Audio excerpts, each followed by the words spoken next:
The Yellow Wallpaper by Charlotte Perkins Gilman, published in 1892. It is very seldom that mere ordinary people like John and myself secure ancestral halls for the summer. A colonial mansion, a hereditary estate, I would say a haunted house, and reach the height of romantic felicity, but that would be asking too much of fate. Still, I will proudly declare that there's something queer about it. Else, why should it be let so cheaply, and why have stood so long untenanted? John laughs at me, of course, but one expects that in a marriage. John is practical in the extreme. He has no patience with faith, an intense horror of superstition, and he scoffs openly at any talk of things not to be felt and seen and put down in figures. John is a physician, and perhaps, I would not say it to a living soul, of course, but this is dead paper and a great relief to my mind. Perhaps that is one reason I do not get well faster. You see, he does not believe I am sick. And what can one do? If a physician of high standing and one's own husband assures friends and relatives that there's really nothing the matter with one but temporary nervous depression, a slight hysterical tendency, what is one to do? My brother is also a physician and also of high standing, and he says the same thing. So I take phosphates or phosphites, whichever it is, and tonics and journeys and air and exercise, and am absolutely forbidden to work until I am well again. Personally, I disagree with their ideas. Personally, I believe that congenial work with excitement and change would do me good. But what is one to do? I did write for a while in spite of them, but it does exhaust me a good deal, having to be so sly about it or else meet with heavy opposition. I sometimes fancy that in my condition, if I had less opposition and more society and stimulus, but John says the very worst thing I can do is to think about my condition, and I confess it always makes me feel bad. So I'll let it alone and talk about the house. The most beautiful place. It is quite alone, standing well back from the road, quite 3 miles from the village. It makes me think of English places that you read about, for there are hedges and walls and gates that lock, and lots of separate little houses for the gardeners and people. There's a delicious garden. I never saw such a garden, large and shady, full of box-bordered paths, and lined with long grape-covered arbors with seats under them. There were greenhouses too, but they're all broken now. There was some legal trouble, I believe, something about the heirs and co-heirs. Anyhow, the place has been empty for years. That spoils my ghostliness, I'm afraid, but I don't care. There is something strange about the house. I can feel it. I even said so to John one moonlight evening, but he said what I felt was a draught and shut the window. I get unreasonably angry with John sometimes. I'm sure I never used to be so sensitive. I think it's due to this nervous condition. But John says if I feel so, I shall neglect proper self-control, so I take pains to control myself, before him at least, and that makes me very tired. I don't like our room a bit. I wanted one downstairs that opened on the piazza and had roses all over the window and such pretty old-fashioned chintz hangings, but John would not hear of it. He said there was only one window and not room for 2 beds, and no near room for him if he took another. He's so very careful and loving and hardly lets me stir without special direction. I have a scheduled prescription for each hour in the day. He takes all care from me, and so I feel basely ungrateful not to value it more. He said We came here solely on my account, that I was to have a perfect rest and all the air I could get. Your exercise depends on your strength, my dear, he said, and your food somewhat on your appetite, but air you can absorb all the time. So we took to the nursery at the top of the house.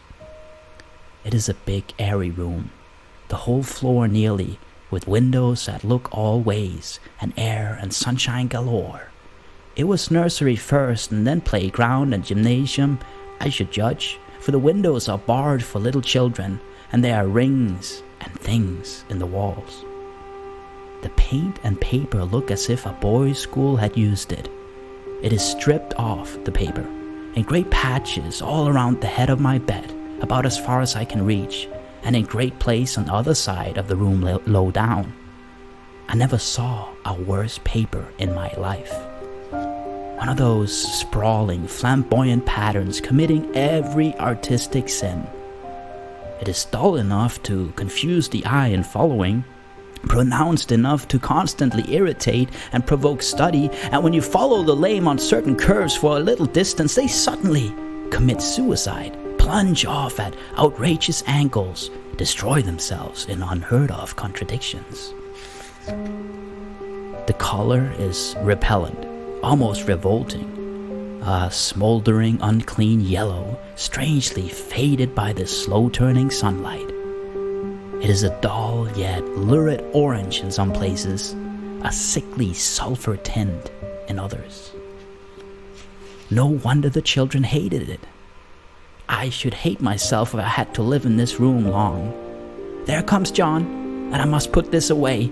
He hates to have me write a word. We have been here 2 weeks, and I haven't felt like writing before since that first day. I'm sitting by the window now, up in this atrocious nursery, and there's nothing to hinder my writing as much as I please, save lack of strength. John is away all day, and even some nights when his cases are serious. I am glad my case is not serious, but these nervous troubles are dreadfully depressing. John does not know how much I really suffer. He knows there's no reason to suffer, and that satisfies him. Of course, it is only nervousness. It does weigh on me so not to do my duty in any way.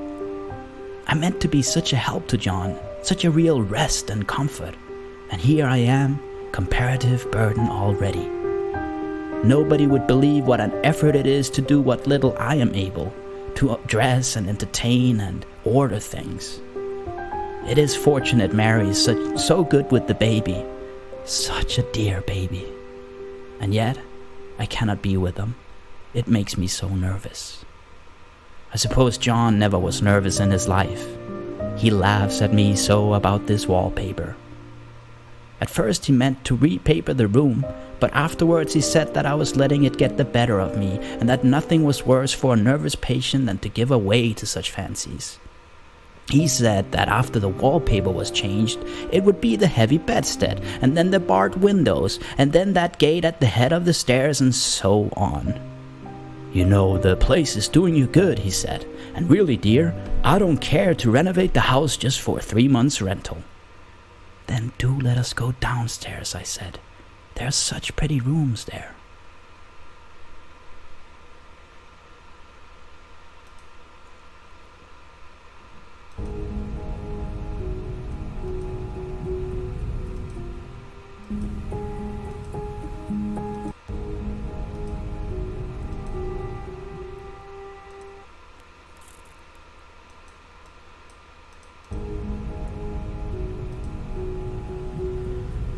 Then he took me in his arms and called me a blessed little goose, and said he would go down cellar if I wished, and have it whitewashed into the bargain.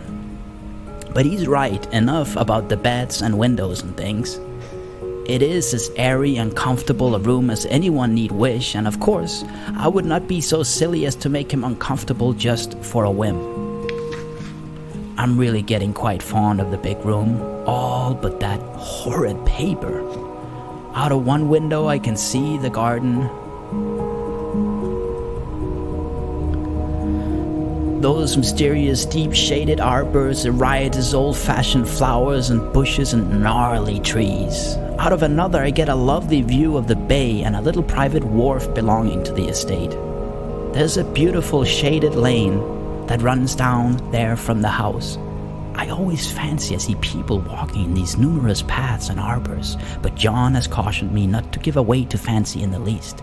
He says that with my imaginative power and habit of story-making, a nervous weakness like mine is sure to lead to all manner of excited fancies, and that I ought to use my will and good sense to check the tendency.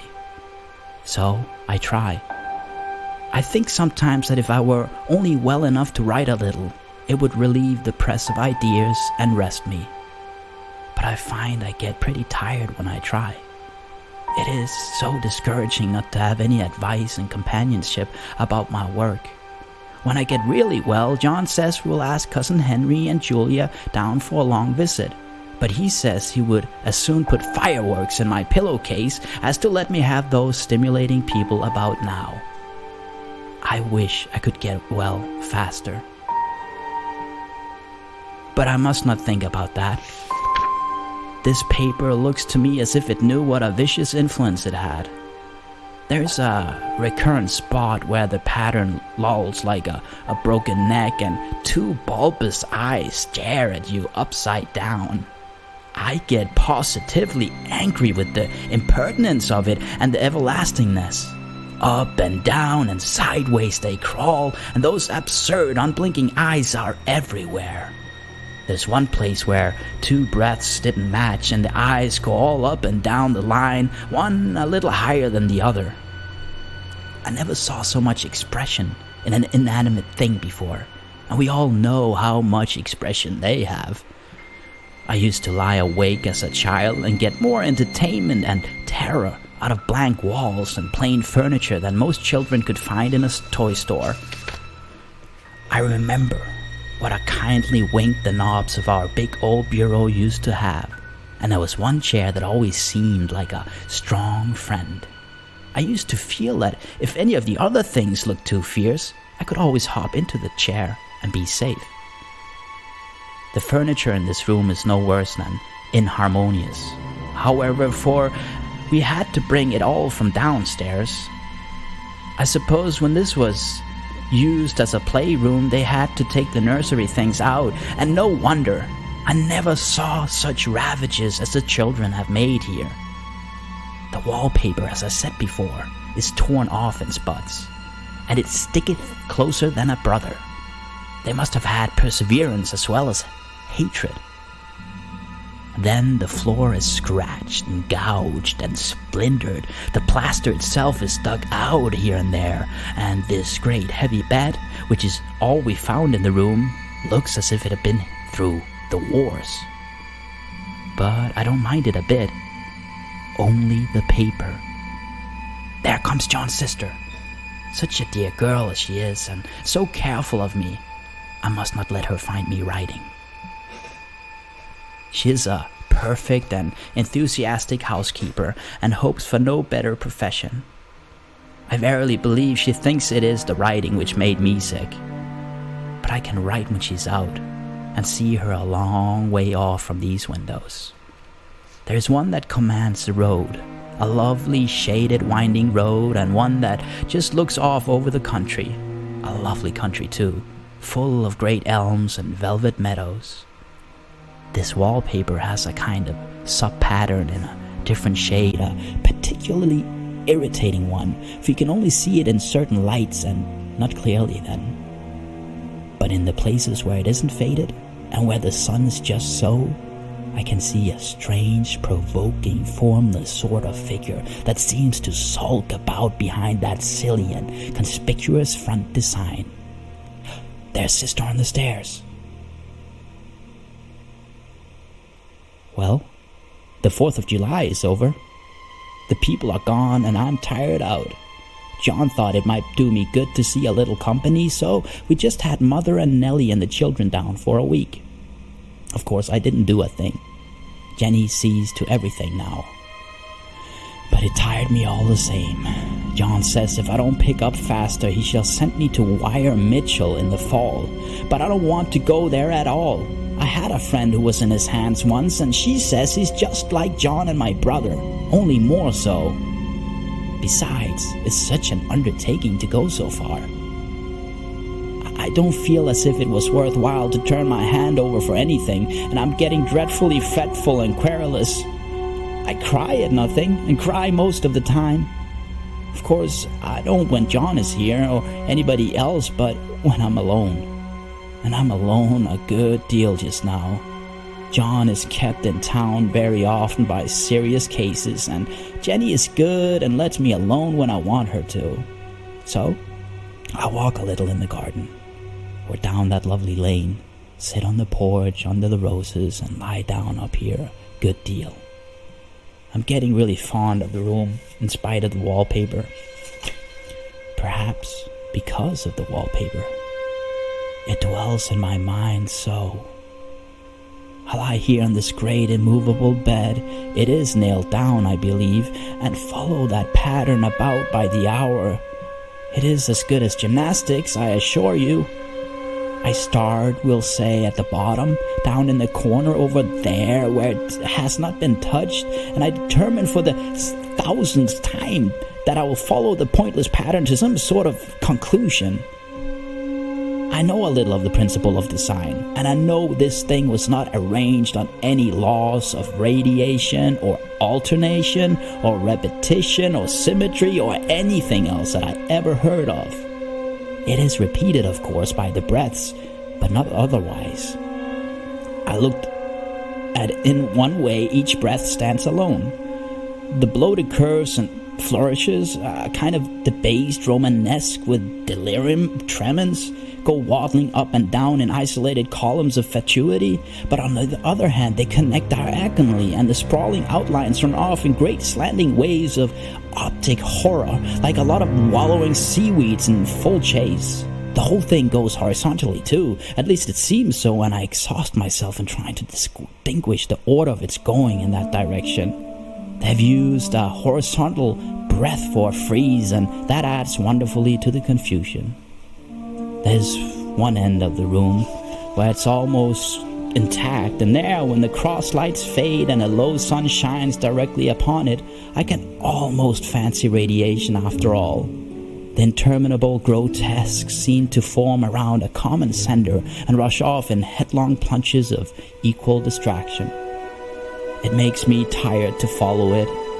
I'll take a nap, I guess.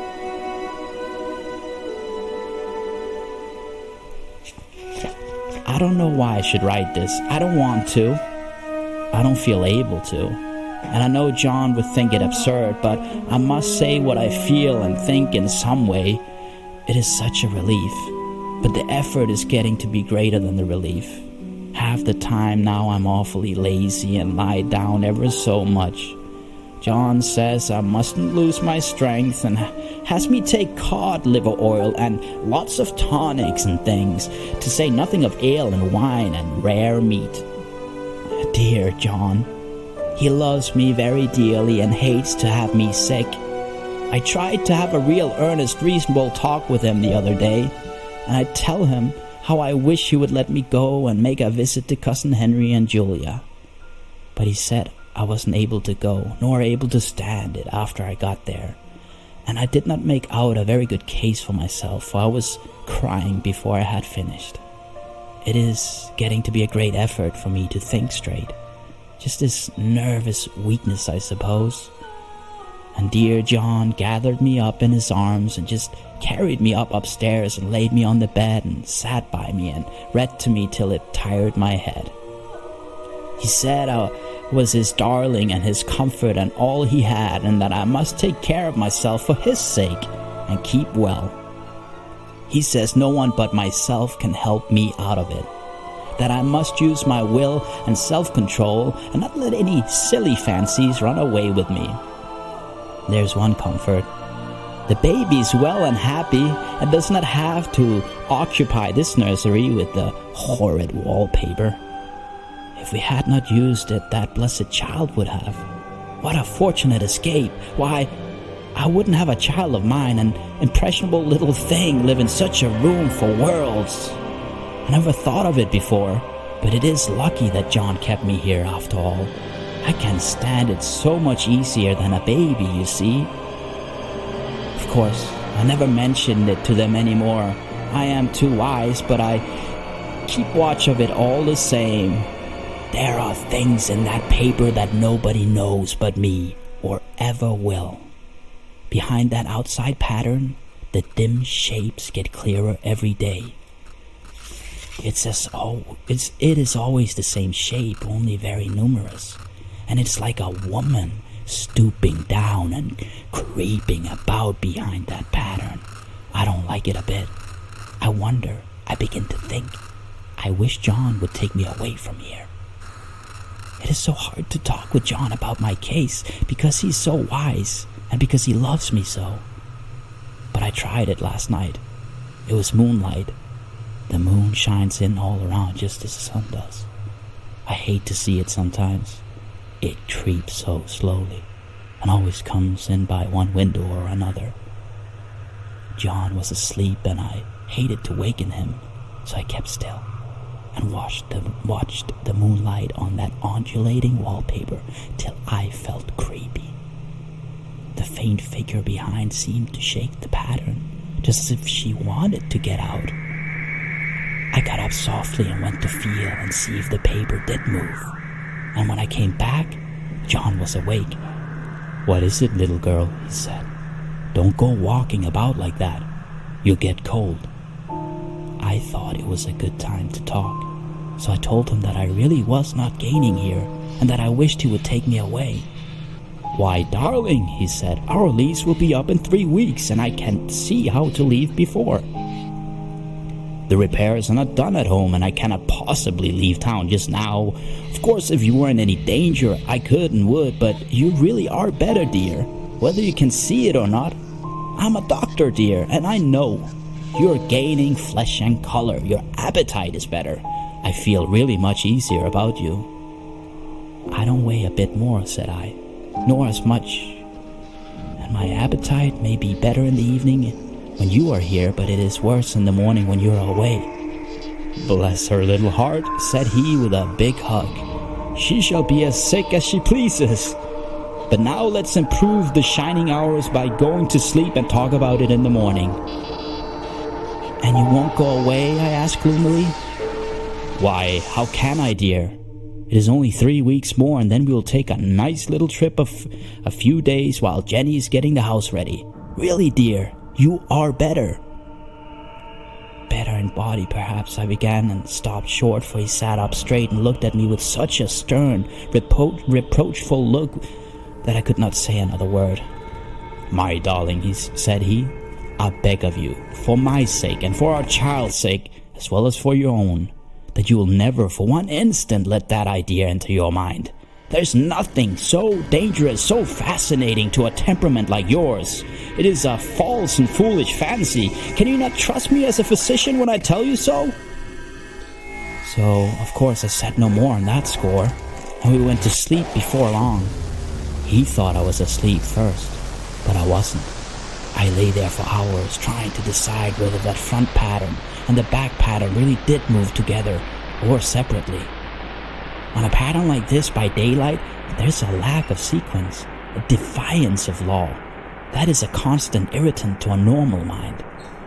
The color is hideous enough and unreliable enough and infuriating enough, but the pattern is torturing. You think you have mastered it, but just as you get well underway and following, it turns a back somersault and there you are.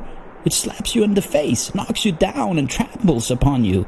It is like a bad dream. The outside pattern is a florid arabesque, reminding one of a fungus. You can imagine a toadstool in joints, an interminable string of toadstools budding and sprouting in endless convolutions. Why, that is something like it. That is, sometimes. There's one marked peculiarity about this paper, a thing nobody seems to notice but myself, and that is that it changes as the light changes. When the sun shoots in through the east window, I always watch for that first long straight ray. It changes so quickly that I never can quite believe it. That is why I watch it always. By moonlight, the moon shines, and all night, when there is a moon, I wouldn't know if it was the same paper. At night, in any kind of light, in twilight, candlelight, lamplight, and worst of all, by moonlight, it becomes sparse. The outside pattern, I mean, and the woman behind it is as plain as can be. I didn't realize for a long time what the thing was that showed behind that dim sub-pattern, but now I'm quite sure it is a woman. By daylight she's subdued, quiet. I fancy it's the pattern that keeps her so still. It is so puzzling, it keeps me quiet by the hour. I lie down ever so much now. John says it's good for me and to sleep all I can. Indeed, he started the habit by making me lie down for an hour after each meal. It's a very bad habit, I'm convinced, for you see, I don't sleep. And that cultivates deceit, for I don't tell them I'm awake. Oh no, the fact is, I'm getting a little afraid of John. He seems very queer sometimes, and even Jenny has an inexplicable look. It strikes me occasionally just as a scientific hypothesis that perhaps it is the paper. I watched John when he did not know I was looking, and come into the room suddenly on the most innocent excuses, and I've caught him several times looking at the paper, and Jenny too. I caught Jenny with her hand on it once. She didn't know I was in the room, and when I asked her in a very quiet voice, with the most restrained manner possible, what she was doing with the paper, she turned around as if she'd been caught stealing, and looked quite angry, asked me why I should frighten her so. Then she said that the paper stained everything it touched, that she had found yellow smooches on all my clothes and John's, and she wished we would be more careful. Did not that sound innocent? But I know she was studying that pattern, and I'm determined that nobody shall find it out but myself. Life is very much more exciting now than it used to be. You see, I have something more to expect, to look forward to watch. I really do eat better, and am more quiet than I was. John is so pleased to see me improve. He laughed a little the other day and said I seemed to be flourishing in spite of my wallpaper. I turned it off with a laugh. I had no intention of telling him it was because of the wallpaper. He would make fun of me. He might even want to take me away. I don't want to leave now until I found it out. There's a week more, and I think that'll be enough. I'm feeling ever so much better. I don't sleep much at night, for it is so interesting to watch developments, but I sleep a good deal in the daytime. In the daytime it is tiresome and perplexing. There are always new shoots on the fungus, and the shade of yellow all over it. I cannot keep count of them, though I have tried conscientiously. It is the strangest yellow, that wallpaper. It makes me think of all the yellow things I ever saw. Not beautiful ones like buttercups, but old, foul, bad yellow things. There's something else about that paper. The smell. I noticed it the moment we came into the room, but with so much air and sun, it was not bad. Now we have had a week of fog and rain, and whether the windows are open or not, the smell is here. It creeps all over the house. I find it hovering in the dining room, skulking in the parlor, hiding in the hall, lying in wait for me on the stairs. It gets into my hair. Even when I go to ride, if I turn my head suddenly and surprise it, there is that smell. Such a peculiar odor, too. I've spent hours in trying to analyze it, to find what it smelled like. It's not bad at first, and very gentle, but quite the subtlest, most enduring odor I ever met. In this damp weather, It is awful. I wake up in the night and find it hanging over me. It used to disturb me at first. I thought seriously of burning the house to reach the smell, but now I'm used to it. The only thing I can think of that is like the color, it is like the color of the paper, a yellow smell. There's a very funny mark on this wall low down near the mopboard, a streak that runs round the room. It goes behind every piece of furniture except the bed, a long, straight, even smooch as if it had been rubbed over and over. I wonder how it was done, and who did it, and what did they do it for? Round and round, round and round, round, round and round and round. It makes me dizzy. I really have discovered something at last. Through watching so much at night, when it changes so, I finally found out. The front pattern does move, and no wonder. The woman behind shakes it. Sometimes I think there are a great many women behind, and sometimes only one, and she crawls around fast, and her crawling shakes it all over. Then in the very bright spots, she keeps still. And in the very shady spots, she just takes hold of the bars and shakes them hard. And she's all the time trying to climb through. But nobody could climb through that pattern. It strangles so. I think that is why it has so many heads. They get through, and then the pattern strangles them off and turns them upside down and makes their eyes white. If those heads were covered or taken off, it would not be half so bad. I think that woman gets out in the daytime. And I'll tell you why, privately. I've seen her. I can't see her out of every one of my windows. It is the same woman I know, for she's always creeping, and most women do not creep by daylight. I see her on that long shaded lane, creeping up and down. I see her in those dark grape arbors, creeping all around the garden. I see her on that long road under the trees, creeping along, and when a carriage comes, she hides under the blackberry vines. I don't blame her a bit. It must be very humiliating to be caught creeping by daylight. I always lock the door when I creep by daylight. I can't do it at night, for I know John would suspect something at once. And John is so queer now that I don't want to irritate him. I wish he would take another room. Besides, I don't want anybody to get that woman out at night but myself. I often wonder if I could see her out of all the windows at once. But turn as fast as I can only see out of one at one time.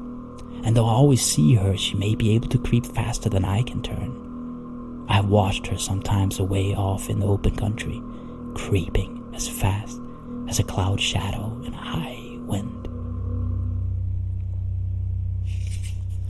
If only that top pattern could be gotten off from the under one. I mean, to try it little by little. I've found out another funny thing, but I shan't tell it this time. It does not do to trust people too much. There are only 2 more days to get this paper off, and I believe John is beginning to notice. I don't like the look in his eyes. And I've heard him ask Jenny a lot of professional questions about me. She had a very good report to give. She said I slept a good deal in the daytime. John knows I don't sleep very well at night, for all I'm so quiet. He asked me all sorts of questions, too, and pretended to be very loving and kind, as if I couldn't see through him. Still, I don't wonder he acts so, sleeping under this paper for 3 months. It only interests me, but I feel sure John and Jenny are secretly affected by it. Hurrah! This is the last day, but it is enough. John is to stay in town overnight and won't be out until this evening. Jenny wanted to sleep with me, this sly thing, but I told her I should undoubtedly rest better for a night all alone. That was clever, for really I wasn't alone a bit. As soon as it was moonlight, and that poor thing began to crawl and shake the pattern, I got up and ran to help her. I pulled and she shook. I shook and she pulled, and before morning we had peeled off yards of that paper. a strip about as high as my head and half around the room. And then when the sun came and that awful pattern began to laugh at me, I declared I would finish it today. We go away tomorrow, and they are moving all my furniture down again to leave things as they were before. Jenny looked at the wall in amazement, but I told her merrily that I did it out of pure spite at the vicious thing. She laughed and said she wouldn't mind doing it herself, but I must not get tired. How she betrayed herself that time. But I'm here, and no person touches this paper but me, not alive. She tried to get me out of the room. It was so patent. But I said it was so quiet and empty and clean now that I believed I would lie down again and sleep all I could, and not to wake me even for dinner. I would call when I woke. So now she's gone, and the servants are gone, and the things are gone, and there's nothing left but that great bedstead nailed down with the canvas mattress we found on it. We shall sleep downstairs tonight and take the boat home tomorrow. I quite enjoy the room now it is bare again. How those children did tear about here. This bedstead is fairly gnawed, but I must get to work. I have locked the door and thrown the key down into the front path. I don't want to go out, and I don't want to have anybody come in till John comes. I want to astonish him. I've got a rope up here that even Jenny did not find. If that woman does get out and tries to get away, I can tie her. But I forgot I could not reach far without anything to stand on. This bed will not move. I tried to lift and push until I was lame, and then I got so angry I bit off a little piece at one corner, but it hurt my teeth.